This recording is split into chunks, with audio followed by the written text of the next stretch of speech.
لله الحمد لله نحمده ونستعينه ونستغفره ونؤمن به ونتوكل عليه ونعوذ بالله من شرور أنفسنا ومن سيئات أعمالنا من يهده الله فلا مضل له ومن يضلل فلا هادي له وأشهد أن لا إله إلا الله وأشهد أن محمدا عبده ورسوله صلى الله عليه وسلم. أما بعد فإن خير الحديث كتاب الله وخير الهدي هدي محمد صلى الله عليه وسلم وشر الأمور محدثاتها وكل محدثة بدعة وكل بدعة ضلالة وكل ضلالة في النار. أما بعد أعوذ بالله السميع العليم من الشيطان الرجيم. هو الذي أرسل رسوله بالهدى ودين الحق ليظهره على الدين كله. ہر قسم کی تعریفات اللہ مالک الملک کے لیے ہیں جنہوں نے جنات اور انسان کو حقیقی معنوں میں اپنی پوجا، اپنی بندگی اور اپنی عبادت کے لیے بنایا ہے۔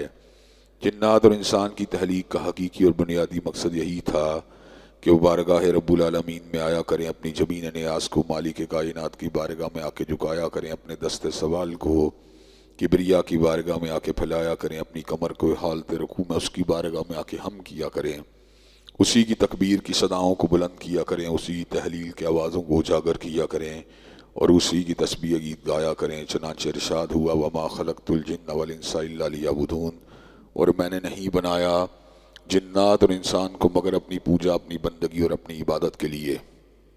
حمد و ثنا کے بعد عرب عرب انگنت اور بے شمار درود و سلام ہو اس ہستی اقدس و مقدس پر کہ جن کا نام نامی اور اسم گرامی محمد کریم صلی اللہ علیہ وعلی آلہ وصحبہ وبارک وسلم ہے۔ اللہ رب العزت نے امام کائنات علیہ الصلوۃ والسلام کو اہل کائنات کی ہدایت اور ان کی رہنمائی کے لیے مبعوث فرمایا اور آپ کی ذات بابرکات کے ذریعے اہل کائنات کی ہدایت اور ان کی رہنمائی کو خوب بندوبست فرمایا۔ اللہ رب العزت نے حضرت امام کائنات کو چونکہ کائنات کا آخری ہادی، آخری رہنما، آخری مقتدار، آخری پیشوا بنا کے بھیجا تھا، ان معنوں میں کہ آپ کے بعد کسی کے پر وحی نہیں آنا تھا، چنانچہ اللہ تبارک و تعالیٰ نے آپ کی ذات بالا صفات کے اندر طرح طرح کی خصوصیات کو ودیت فرما دیا تھا اور گوناگو قسم کی صفات کو آپ کی ذات اقدس و مقدس کا حصہ بنا دیا تھا۔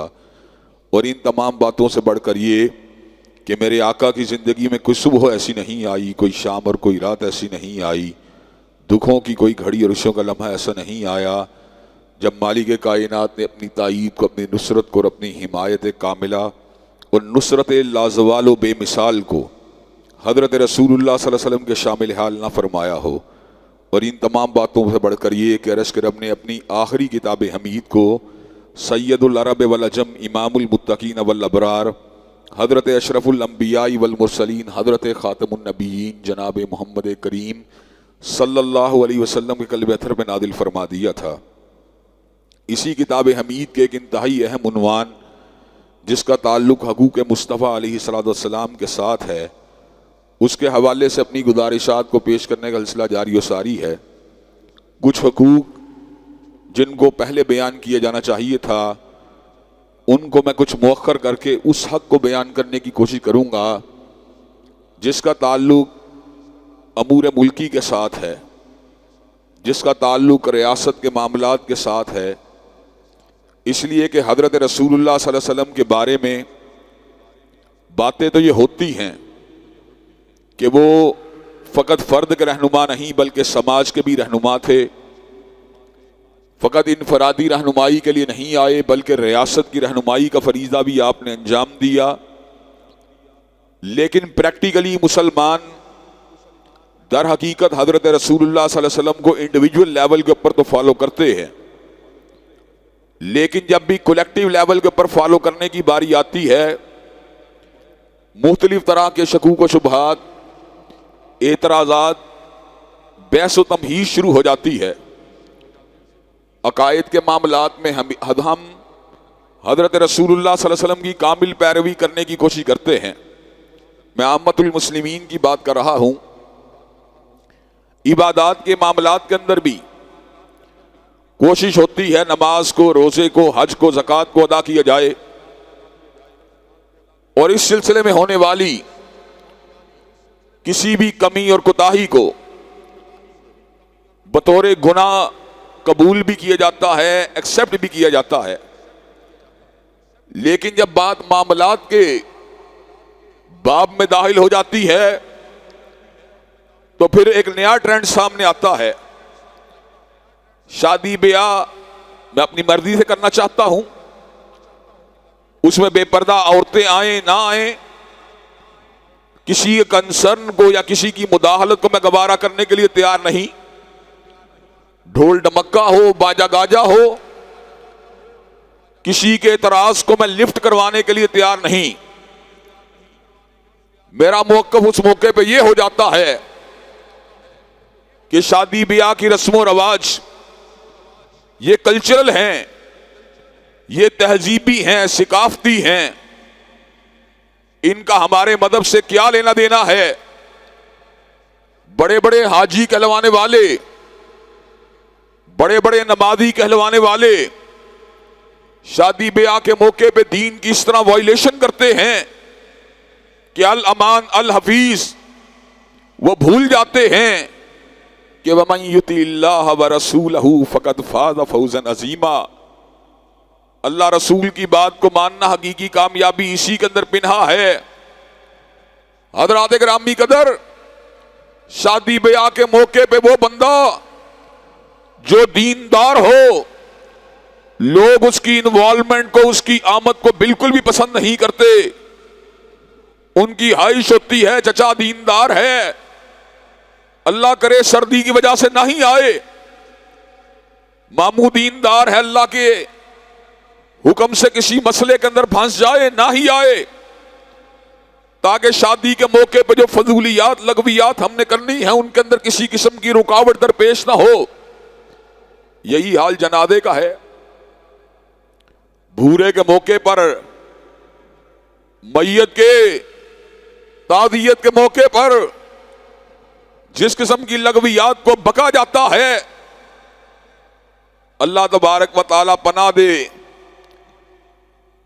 جب تک سوگ کے اندر ماتمی رنگ کو داخل نہ کر لیا جائے, لوگ سوچتے ہیں کہ لوگ کیا کہیں گے. ہمیں اپنے ابا کی موت کا کوئی افسوس نہیں, ہمیں اپنے بھیا کی موت کا کوئی افسوس نہیں, ہمیں اپنی بہنا کی موت کا کوئی افسوس نہیں.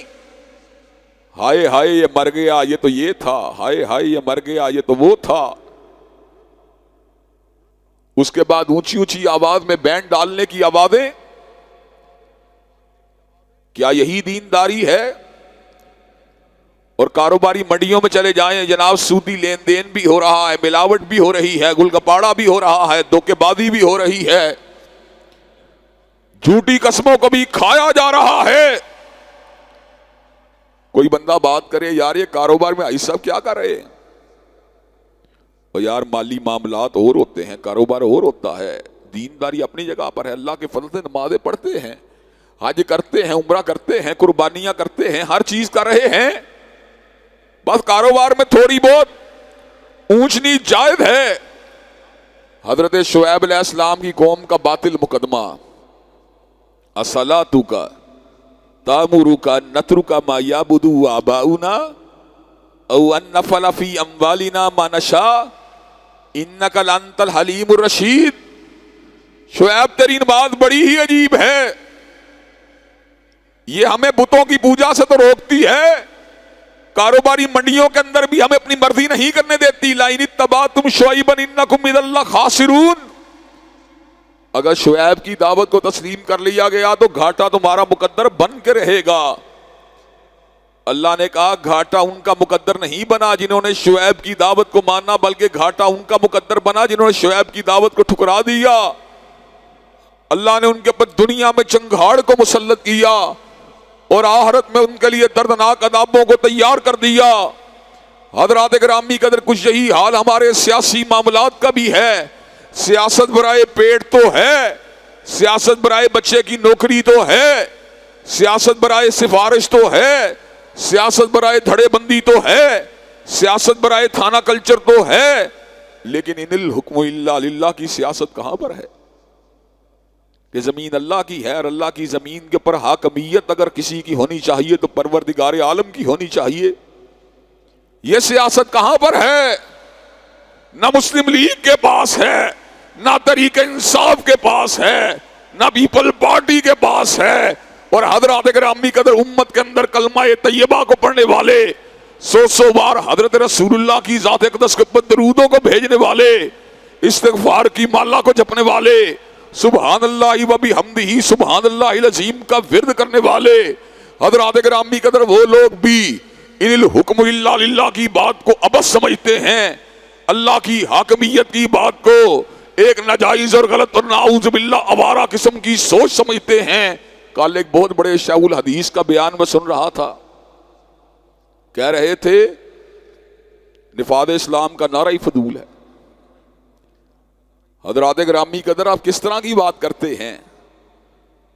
نفاذ اسلام کا نعرہ فضول کے ترجمے دو ہیں، وقت بدل گیا ہے اس لیے ہمیں اسلام کے نفاذ کی ضرورت نہیں۔ دوسرا ترجمہ اس سے بھی سنگین اور اس سے بھی خطرناک ہے کہ اللہ تبارک و تعالیٰ اولاد تو دے سکتا ہے، اللہ رزق تو دے سکتا ہے، اللہ شفا تو دے سکتا ہے، اللہ خوشیاں تو دے سکتا ہے، اللہ غمیوں کو تو اٹھا سکتا ہے، لیکن اللہ اس سسٹم کو نہیں توڑ سکتا۔ مطلب یہ ہوا نعرہ ہی فضول ہے۔ نعرہ فضول کا مطلب یہ ہے کہ اللہ تعالیٰ کی طاقتیں اسٹیبلشمنٹ کی طاقت کے مقابلے میں کمزور ہے، اللہ کی طاقت مسلم لیگ کی طاقت کے مقابلے میں کمزور ہے، اللہ کی طاقت تحریک انصاف کی طاقت کے مقابلے میں کمزور ہے، اس لیے یہ نعرہ ہی فضول ہے۔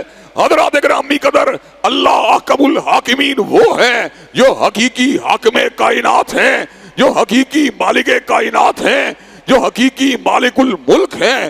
الا لہ الخلق والامر، جس کا حکم زمین کے ذرے ذرے پہ چل رہا ہے، چپے چپے پہ چل رہا ہے، سورج پہ چل رہا ہے، ستاروں پہ چل رہا ہے، چاند پہ چل رہا ہے، سمندروں پہ چل رہا ہے، موت پہ چل رہا ہے، حیات پہ چل رہا ہے۔ تبارک الذی بیدہ الملک وہو علی کل شیء قدیر الذی خلق الموت والحیاۃ لیبلوکم ایکم احسن عملا۔ اللہ وہ ہے جو ہر قسم کی حکومتوں کا مالک ہے، جو ہر قسم کی بادشاہیوں کا مالک ہے، جو موت کا بھی مالک ہے، حیات کا بھی مالک ہے۔ میاں صاحب کی حیثیت کیا ہے، کسی جرنیل کی حیثیت کیا ہے، کسی جج کی حیثیت کیا ہے، خان صاحب کی حیثیت کیا ہے، اللہ تبارک و تعالیٰ کے حکموں کے مقابلے میں یہ سارے اتنے بے بس اپنے بہانے کو بھی نہیں روک سکتے۔ رفع حاجت جب ہو جائے تو کون سا وزیر اعظم ہے جو اپنے بہانے کو روک سکے؟ جب بھوک لگ جائے وہ کون سا جرنیل ہے جو کھانے سے رک سکے؟ ایک ہی ذات ہے۔ اللہ نے سیدنا مسیح کی الوہیت کا دعویٰ کرنے والوں کا رد کیا اور کمال کیا۔ مل مسیح ابن مریم الا رسول قد خلت من قبلہ الرسل وامہ صدیقہ کانا یاکلان الطعام۔ عیسیٰ کو رب ماننے والو، عیسیٰ اور اس کی ماں دونوں کھانا کھایا کرتے تھے۔ جو کھاتا ہے وہ رب نہیں ہو سکتا، جو رب ہوتا ہے وہ کھلاتا تو ہے مگر کھاتا نہیں۔ اللہ الصمد، اللہ تنہا ہی بے نیاز ہے، اللہ تنہا ہی حاجت روا ہے، اللہ تنہا ہی مشکل کشا ہے، اللہ تنہا ہی حاکم کائنات ہے، اللہ اکیلا ہی تولیت کائنات کا واحد سربراہ اور متولی مالک کائنات ہیں، جس کی حکومت کا عالم یہ ہے 7 آسمان بنائے، ہر آسمان کا دوسرے سے فاصلہ 500 برس کا، اور 7 آسمانوں پہ 500 سال کے سمندر کو بنایا۔ کرسی ایسی بنائی جس نے پوری کائنات کو جھگڑا، اور کرسی علمی کول کے مطابق اللہ کے قدمین شریفین کے رکھنے کی جگہ ہے۔ خود وہ مستوی عرش ہوا، اور عرش کو اٹھانے والے فرشتے، وہ جو زمین و آسمان کے درمیان فاصلہ ہے، اور عرش کو اٹھانے والے فرشتوں کی قوت اور ان کے حجم کا عالم یہ ہے کہ ان کے کندھوں سے کان کا فاصلہ 700 برس کا۔ اللہ حقیقی حاکم ہے۔ وسیع کرسیہ السماوات والارض، اس کی کرسی نے زمین و آسمان کو گھیرا ہوا ہے۔ نفاذ اسلام کا نعرہ بس نہیں، نفاذ اسلام کا نعرہ بیکار نہیں، بلکہ نفاذ اسلام کی مخالفت کرنے والی سوچ بیکار ہے، سوچ قابل مذمت ہے، سوچ مردود ہے۔ سوچ کیا ہونی چاہیے؟ جب پروردگار اسی کو ماننا ہے، جب رب اسی کو ماننا ہے، تو حاکم بھی اسی کو مانا جائے گا۔ اللہ کی حاکمیت کا انکار کرنا اور اللہ کی حاکمیت سے راہ فرار کو اختیار کرنا یہ معمولی جرم نہیں۔ وَمَن لَّمْ يَحْكُم بِمَا أَنزَلَ اللَّهُ فَأُولَٰئِكَ هُمُ الظَّالِمُونَ وَمَن لَّمْ يَحْكُم بِمَا أَنزَلَ اللَّهُ فَأُولَٰئِكَ هُمُ الْفَاسِقُونَ وَمَن لَّمْ يَحْكُم بِمَا أَنزَلَ اللَّهُ فَأُولَٰئِكَ هُمُ الْكَافِرُونَ۔ جو اللہ کے فیصلوں کے مطابق فیصلے نہیں کرتے یا تو وہ فاسق ہیں یا ظالم ہیں، اور اگر تکبر کرتے ہیں، مجرم بن کے سامنے باغی کی حیثیت سے آتے ہیں، وہ کافر بے ایمان ہیں۔ حضرات گرامی قدر، زمین کی جتنی ضروریات تھیں ان کو پورا کرنے کے لیے میرے اور آپ کے بنائے ہوئے فیبریکیٹڈ لاز کفایت نہیں کر سکتے، بلکہ زمین کے اوپر جتنی مخلوق آباد ہے اس کی ضروریات کو پورا کرنے کے لیے قانون اگر چلے گا، مالک کائنات کا چلے گا یا رسول ہاشمی کا چلے گا۔ حضرات گرامی قدر، نفاذ اسلام کے بغیر قرآن مجید کی درجنوں آیات ایسی ہیں جو تعطل کا شکار ہیں، جن کے پر عمل کرنا ابس ہو چکا ہے، جن کے پر عمل کرنا ممکن ہی نہیں رہا۔ اللہ نے قرآن میں کہا الزانیۃ والزانی فاجلدوا کل واحد منہما مئۃ جلدہ ولا تأخذکم بہما رأفۃ فی دین اللہ ان کنتم تؤمنون باللہ والیوم الآخر ولیشہد عذابہما طائفۃ من المؤمنین۔ زانی اور زانیہ کو 100 کوڑے لگنے چاہیے، اس لیے کہ ان کے جرم کی سزا ہے۔ اللہ نے قرآن میں کہا والسارق والسارقۃ فاقطعوا ایدیہما جزاء بما کسبا نکالا من اللہ واللہ عزیز حکیم۔ چور اور چورنی کے ہاتھ کٹنے چاہیے، اس لیے کہ یہ عرش والے کی مقرر کردہ سزا ہے۔ عرش والے نے کہا والذین یرمون المحصنات، جو پاک دامن عورتوں پہ تہمت لگاتے ہیں، ثم لم یاتوا باربعۃ شہداء، پھر اپنے دعوے کی تائید کے اندر 4 گواہوں کو لے کے نہیں آتے، فجلدوہم 80 جلدہ، ان کو 80 کوڑوں کی سزا قذف کی شکل میں ملنی چاہیے۔ اللہ نے کہا یا ایھا الذین آمنوا کتب علیکم القصاص فی القتل الحر بالحر والعبد بالعبد والانثى بالانثى۔ اللہ نے اس امر کا اعلان فرما دیا، مومنو تمہارے اوپر قتل میں قصاص کو مقرر کیا گیا ہے۔ اللہ فرماتے ہیں کتب علیکم القصاص فی القتل الحر بالحر والعبد بالعبد والانثى بالانثى۔ جب آزاد قتل کرے اس کے بدلے میں آزاد کو قتل کیا جائے گا، جب غلام قتل کرے اس کے بدلے میں غلام کو قتل کیا جائے گا، جب عورت قتل کرے اس کے بدلے میں عورت کو قتل کیا جائے گا۔ اور مجھے یہ بات بتلاؤ، یہ قوانین جن کو اللہ نے مقرر کیا ہے، کیا جماعت الدعویٰ کے لوگ، کیا جماعت اسلامی کے لوگ، کیا قرآن و سنہ موومنٹ کے لوگ، کیا مرکزی جمعیت کے لوگ، کیا جمعیت علماء اسلام کے لوگ ان قوانین کے تنفیذ کے لیے اپنا کردار ادا کر سکتے ہیں؟ کیا ہم زانی کو کوڑے لگانے کی پوزیشن میں ہیں؟ ہم تو اپنے چکلے سے باہر نکل کر پولیس میں رپورٹ کروانے والی طوائف کے اوپر پرچہ کروانے کی پوزیشن میں بھی نہیں ہے۔ جو چکلے سے طوائف باہر نکلتی ہے پولیس کو رپورٹ کروا کے نکلتی ہے، جب چکلے میں واپس آتی ہے پولیس کی انٹری کروا کے آتی ہے۔ ہم تو ٹرانسجینڈر بلوں کو رکوانے کے باوجود بھی عورت کو مرد اور مرد کو عورت بنانے والے بلوں کو روکنے کی پوزیشن کے اندر بھی نہیں۔ ہمارا حال یہ ہے کہ ہم کرسمس ڈے کے موقع پر اور نیو ایئر نائٹ کے موقع پر بکنے والی شراب کو روکنے کی پوزیشن کے اندر بھی نہیں۔ ہم تو بینکوں کے سودی لین دین کے کاؤنٹروں کو بھی بند کروانے کی پوزیشن میں نہیں۔ تو حضرات گرامی قدر، ان حالات کے اندر جب اسلامی جمہوریہ پاکستان کو قائم کیا گیا تھا تو ایک ہی نعرے کو لگایا گیا تھا، پاکستان کا مطلب کیا؟ لا الہ الا اللہ۔ پاکستان کا مطلب کیا؟ لا الہ الا اللہ۔ یہ نعرہ حضرت محمد علی جناح کا نعرہ تھا، حضرت علامہ اقبال کا نعرہ تھا، حضرت مولانا محمد علی جوہر کا نعرہ تھا، حضرت مولانا ظفر علی خان کا نعرہ تھا، اکابر علماء اسلام کا نعرہ تھا۔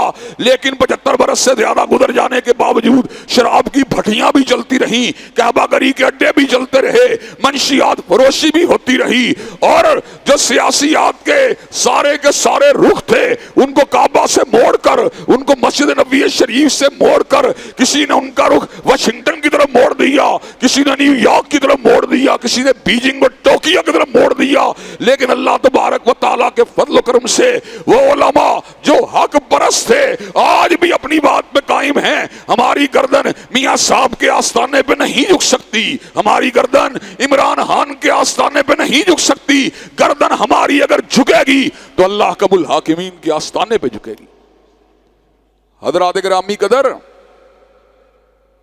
جمہوریت کے حوالے سے طبقات اسلامیہ کے اندر ملاحظات موجود تھے، ریزرویشن موجود تھی کہ یہ نظام عین اسلامی سیاست کا ترجمان نہیں بن سکتا، اس لیے کہ اس میں عالم اور جاہل کے ووٹ کو برابر کر دیا گیا ہے، اس لیے کہ اس میں سرمایہ کاری کی قوت کے ذریعے علم اور شعور کی قوت کو دبا دیا گیا ہے۔ لیکن حضرات گرامی قدر، ہم نے ملک کے وسیع تر مفادات کے لیے اور بقائے باہمی کو جاری و ساری رکھنے کے لیے اور ملک کے اندر انتشار اور فساد کو روکنے کے لیے علماء اسلام نے اسی طریقے سے جدوجہد کو قبول کیا۔ لیکن حضرات گرامی قدر، ہم نے مصلحت امت کے لیے اور مفاد عامہ کے لیے جمہوریت کے طرز زندگی کو اور جمہوریت کے طرز سیاست کو جدوجہد کے راستے کے طور پر تو قبول کیا ہے، لیکن رب قدیر کی قسم ہے وہ پارٹیاں، وہ جماعتیں، وہ رہنما جو اللہ کی حاکمیت کے بارے میں سنجیدہ نہیں ہیں اور اللہ کی حاکمیت کے بارے میں جن کا کوئی پروگرام موجود نہیں ہے، جو حضور کی ختم نبوت کو نہیں مانتی، جو آپ کی حرمت کو نہیں مانتی، جو حرمت صحابہ کو نہیں مانتی، جو حرمت ربا کو نہیں مانتی، جو حرمت سود کو نہیں مانتی، جو حرمت شراب کو نہیں مانتی، ان پارٹیوں کے ساتھ سمجھوتے کی گنجائش کو باہر عالم قبول کرنے کے پورا مادہ نہیں ہو سکتے۔ حضرات گرامی قدر، اللہ کے فضل و کرم سے اس ملک کے اندر بہت سی مذہبی سیاسی جماعتیں جھنڈے کو لے کے آتی ہیں، بڑے بڑے قابل امیدواروں کو لے کے آتی ہیں، پروفیسرز کو لے کے آتی ہیں، یونیورسٹی کالجز کے پرنسپل کو لے کے آتی ہیں، لیکن ان کے مد مقابل لچے لفنگوں گنڈوں بدماشوں کو ووٹ ڈال دیا جاتا ہے، ان کو نظر انداز کر دیا جاتا ہے۔ کیا یہی ہماری اسلام سے محبت ہے؟ کیا یہی ہمارا اسلام سے پیار ہے؟ حضرات گرامی قدر، یہ دھرتی کو ہم نے اس لیے حاصل نہیں کیا تھا کہ اس دھرتی کو جاگیردارانہ نظام کی آماج کا بنا دیا جائے، اس کو سرمایہ دارانہ نظام کی آماج کا بنا دیا جائے۔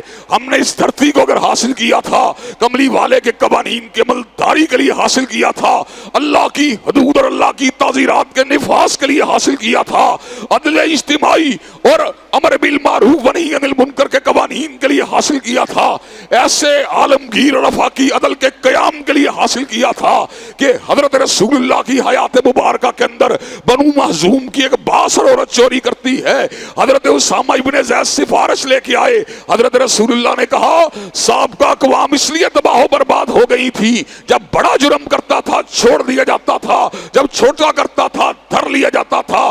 لو ان فاطمہ بنت محمد سرقت لقطعت یدہا، اگر محمد کا قلب اطہر ہو، خدیجہ کا لہت جگر ہو، علی کا نور نظر ہو، حسن و حسین کی مادر محترم ہو، سیدۃ النساء اہل جنہ فاطمہ بھی اگر چوری کرے نبی اس کے بھی ہاتھ کو کاٹ ڈالے گا۔ یہ وہ نظام تھا جس نے پوری دنیا کی تاریخ کو بدل کے رکھ دیا تھا، اور یہ وہ نظام تھا جس کے بارے میں پھر مائیکل ہارٹ کو کہنا پڑا He was the only man in the human history who was supremely successful in both religious and secular phases of life۔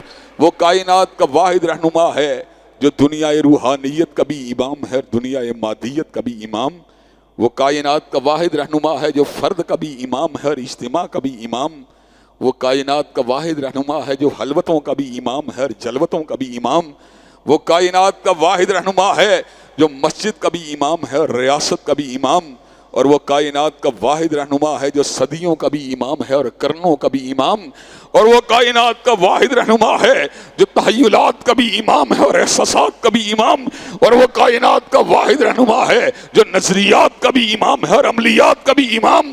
حضرات گرامی قدر، اور جس کے بارے میں پنڈت ہری چند اختر کو اس بات کا اعتراف کرنا پڑا کہ اس نے ذروں کو اٹھایا اور صحرا کر دیا، اور کس نے قطروں کو ملایا اور دریا کر دیا، اور آدمیت کا غرض ساما مہیا کر دیا، اور ایک عرب نے آدمی کا بول بالا کر دیا. ایک مرتبہ پھر الیکشن کا میدان سجنے والا ہے. اس میدان کے اندر سرمایہ کو بھی چلایا جائے گا، اس کے اندر اثر و رسوخ کو بھی چلایا جائے گا، اور اس کے نتیجے کے اندر قوم کے ذہنوں کو مسموم کر کے ایک خاص ڈائریکشن کے اندر لگایا جائے گا. لیکن حق پرست وہ ہوں گے جو اس میدان اور مارکے کے اندر بھی اللہ کے فضل و کرم سے باطل کا ساتھ نہیں دیں گے، بلکہ اپنی بساط کے مطابق حق کو کھڑا کرنے کی جستجو کرتے رہیں گے. اللہ نتائج کو نہیں دیکھتا، اللہ انسان کی جدوجہد اس کے اعمال کو دیکھتا ہے. انی لا اضیع عمل عامل منکم من ذکر او انثی بعضکم من بعض. اللہ نے اعلان فرما دیا تم میں سے جو بھی عمل کرے گا میں اس کے عمل کو ضائع نہیں کروں گا. دنیا میں تو ووٹوں کی گنتی ہوگی، لیکن قیامت کا دن آپ کے نیک ووٹ کو تولا جائے گا اور آپ کے برے ووٹ کو بھی تولا جائے گا. حدیث بطاقہ نے ہمیں اس بات کو سمجھایا کہ لا الہ الا اللہ کی اکیلی پرچی ساری سیئات کے بنڈلوں کو گرا سکتی ہے. اسی طرح ہمیں یہ بات سمجھ میں آئی اگر ہم نے اللہ کی حاکمیت کے لیے ووٹ دیا ہوگا تو وہ ہمارے نامہ اعمال میں اور نامہ حسنات سے علیحدہ نہیں ہو سکتا. اور اگر ہم نے اللہ کی حاکمیت کے مقابلے پر طاغوتی نظام کی حمایت میں ووٹ کاسٹ کیا ہوگا اس ووٹ کو ہمارے نامہ سیئات سے جدا نہیں کیا جا سکتا. چنانچہ حضرات گرامی قدر ہمیں اپنی نیتوں کی اور اپنے اعمال کی اصلاح کرنے کی ضرورت ہے اور اللہ کی حاکمیت کے لیے یکسو ہونے کی ضرورت ہے. اللہ تبارک و تعالی ہمیں اپنی حاکمیت کے لیے کام کرنے والے لوگوں میں شامل فرمائے. وآخر دعوانا الحمدللہ رب العالمین. الحمدللہ نحمدہ ونستعینہ ونستغفرہ ونؤمن بہ ونتوکل علیہ ونعوذ باللہ من شرور انفسنا ومن سیئات اعمالنا من یہدہ اللہ فلا مضل له ومن یضلل فلا ہادی له واشہد ان لا الہ الا اللہ واشہد ان محمدا عبدہ ورسولہ. اما بعد فإن خیر الحدیث کتاب اللہ وخیر الہدی ہدی محمد صلی اللہ علیہ وسلم وشر الامور محدثاتها وکل محدثۃ بدعہ وَكُلَّ بِدْعَةٍ ضَلَالَةٍ وَكُلَّ ضَلَالَةٍ فِي النَّارِ. حضرات گرامی قدر، دین اسلام کامل اور مکمل دین ہے جس نے عقائد میں، عبادات میں اور معاملات میں انسانوں کی کامل رہنمائی کی ہے. عقائد اور عبادات کی حد تک تو مسلمان دین کی افادیت کو تسلیم کرنے کے لیے آمادہ و تیار ہیں، لیکن جب بات معاملات کی آتی ہے، شادی بیاہ ہو، جنازہ ہو، کاروبار ہو، سیاست ہو، تو اس وقت اپنے مفاد کو مقدم کر دیا جاتا ہے، اللہ کے حکم کو پیچھے ڈال دیا جاتا ہے. سیاست کیسے ہونی چاہیے؟ زمین کے اوپر اللہ کی حاکمیت کو اور اللہ کے قوانین کی عملداری کو یقینی بنایا جائے. حضرات گرامی قدر، اللہ تعالیٰ نے جان کے تحفظ کے لیے قانون قصاص کو نافذ فرمایا، کا نزول فرمایا. اللہ نے نسب کے تحفظ کے لیے زنا کی حد کو مقرر کیا. اللہ نے عقل کے تحفظ کے لیے شراب نوشی کی حد کو مقرر کیا. اللہ نے عزت و ناموس کے تحفظ کے لیے قانون قذف کو نازل فرمایا. حضرات گرامی کے اللہ تعالیٰ نے مال کے تحفظ کے لیے چوری اور سرقے کی حد کو مقرر کیا. چنانچہ یہ پورے کے پورے قوانین در حقیقت انسانوں کے بینیفٹ والے قوانین ہیں، اور ان قوانین سے اغماز برسنا اور ان سے نظر کو چرانا در حقیقت احکامات الہیہ سے انحراف والی بات ہے. حضرات گرامی قدر، یہ ذمہ داری فقط جماعت اسلامی کی ذمہ داری نہیں، بلکہ یہ ذمہ داری علماء بریلی کی ذمہ داری بھی ہے، علماء دیوبند کی ذمہ داری بھی ہے، اور علماء اہل حدیث کی ذمہ داری بھی ہے کہ وہ اللہ تبارک و تعالیٰ کی حاکمیت کے لیے آواز کو بلند کریں. اللہ کے فضل و کرم سے میں نے اپنے حلقہ انتخاب کو، جہاں میں نے 8-10 سال سے انتخابی کمپین کو جاری رکھا ہوا ہے، اس میں مسلسل لوگوں کے ذہن سازی اس حوالے سے کی ہے پچھلی مرتبہ بھی اللہ تبارک و تعالیٰ کے فضل و کرم سے مسلم لیگ اور تحریک انصاف کے مقابلے کے اوپر میں نے 12,000 سے زائد ووٹ کو حاصل کر کے لوگوں کی ایک خاص طرف رہنمائی کی، ان کے میلان کو ایک خاص طرف متوجہ کیا۔ اللہ کے فضل و کرم سے اس کے بعد بھی کمپین جاری رہی۔ حضرات گرامی قدر، اس وقت اللہ کے فضل و کرم سے وہاں پہ ہزاروں کی تعداد میں نوجوان اس نظریے کے اوپر یکسو ہو چکے ہیں کہ اللہ کی حاکمیت کے لیے ووٹ کاسٹ کرنا چاہیے۔ میرے حلقہ انتخاب میں سابق وزیر اعظم میاں محمد شہباز شریف میرے مقابلے کے اوپر الیکشن لڑ رہے ہیں، اس سے کچھ فرق نہیں پڑتا ان کے پاس کتنا اثر و رسوخ ہے، ان کے پاس کتنا مال و متاع ہے، ان کے پاس اگر سرمایہ ہے ہمارے پاس ایمان کی متاع ہے، ان کے پاس اگر جگیرے ہیں تو ہمارے پاس سرفروشی اور جذبات کی طاقت ہے۔ حضرات گرامی کے اللہ کی حاکمیت کے جذبات سے سرشار ہو کر ہم اس میدان کے اندر اللہ کے فضل و کرم سے نہ کسی بڑے کو دیکھتے ہیں، نہ کسی چھوٹے کو دیکھتے ہیں، نہ کسی جاگیردار کو دیکھتے ہیں، نہ کسی سرمایہ دار کو دیکھتے ہیں۔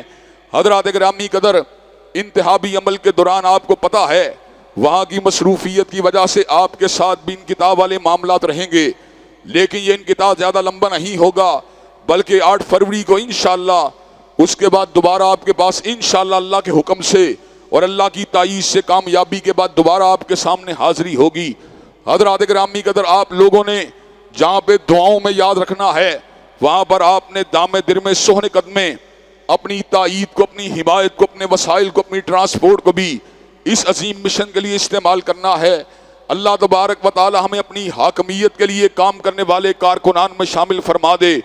حضرات گرامی قدر، دنیا کی سب سے بڑی جماعت اور کامیاب ترین جماعت حزب اللہ ہے، جس کی اللہ تعالیٰ نے قرآن مجید میں یہ نشانی بتلائی، وَمَن يَتَوَلَّ اللَّهَ وَرَسُولَهُ وَالَّذِينَ آمَنُوا فَإِنَّ حِزْبَ اللَّهِ هُمُ الْغَالِبُونَ۔ جو اللہ سے محبت کرتا ہے، جو رسول اللہ سے محبت کرتا ہے اور جو اہل ایمان سے محبت کرتا ہے تو اللہ حزب اللہ کو غالب ضرور کرے گا۔ اللہ کے فضل و کرم سے حضرت علامہ شہید نے بھی اور ان کے بعد آپ کے ان گناہگار بیٹوں نے بھی محبت کی ہے، اللہ سے کی ہے، حضرت رسول اللہ سے کی ہے، اہل ایمان سے کی ہے، اور جہاں کہیں باطل کا کوئی جھلک نظر آئی ہے ہم الحمدللہ اس کے مقابلے میں شیشہ پہ لائی ہوئی دیوار بن چکے ہیں۔ انہی جرائم کی وجہ سے ہمیں اپنی جماعتوں سے نکالا گیا، انہی جرائم کی وجہ سے ہمارے سے عہدوں کو چھینا گیا، لیکن الحمدللہ جو رکے تو کوہ گرا تھے ہم، جو چلے تو جہاں سے گزر گئے، رہے یار ہم نے قدم قدم تجھے یادگار بنا دیا۔ حضرات گرامی قدر، ان الحکم الا للہ افا حکم الجاہلیت یبغون ومن احسن من اللہ حکما لقوم یوقنون ومن لم یحکم بما انزل اللہ فاولئک هم الظالمون ومن لم یحکم بما انزل اللہ فاولئک هم الفاسقون ومن لم یحکم بما انزل اللہ فاولئک هم الکافرون الا لہ الخلق والامر۔ یہ نعرے انشاءاللہ زندگی کے آخری سانسوں تک بلند ہوتے رہیں گے، سرمایہ داروں اور جاگیرداروں کا مقابلہ کرتے رہیں گے، اور انشاءاللہ اللہ کے فضل و کرم سے پھر حوض کے اوپر حضرت رسول اللہ سے ملاقات بھی ہوگی انشاءاللہ۔ حضرات گرامی قدر، کیا آپ ان کاموں کے لیے، اس عظیم مشن کے لیے انشاءاللہ ہمارے ہم قدم ہونے کے لیے تیار ہیں؟ انشاءاللہ اللہ تبارک و تعالیٰ آپ کا حامی و ناصر ہو۔ ان اللہ یامر بالعدل والاحسان وایتاء ذی القربى وینہی عن الفحشاء والمنکر والبغی سبحان ربک رب العزۃ عما یصفون وسلام علی المرسلین والحمد للہ رب العالمین۔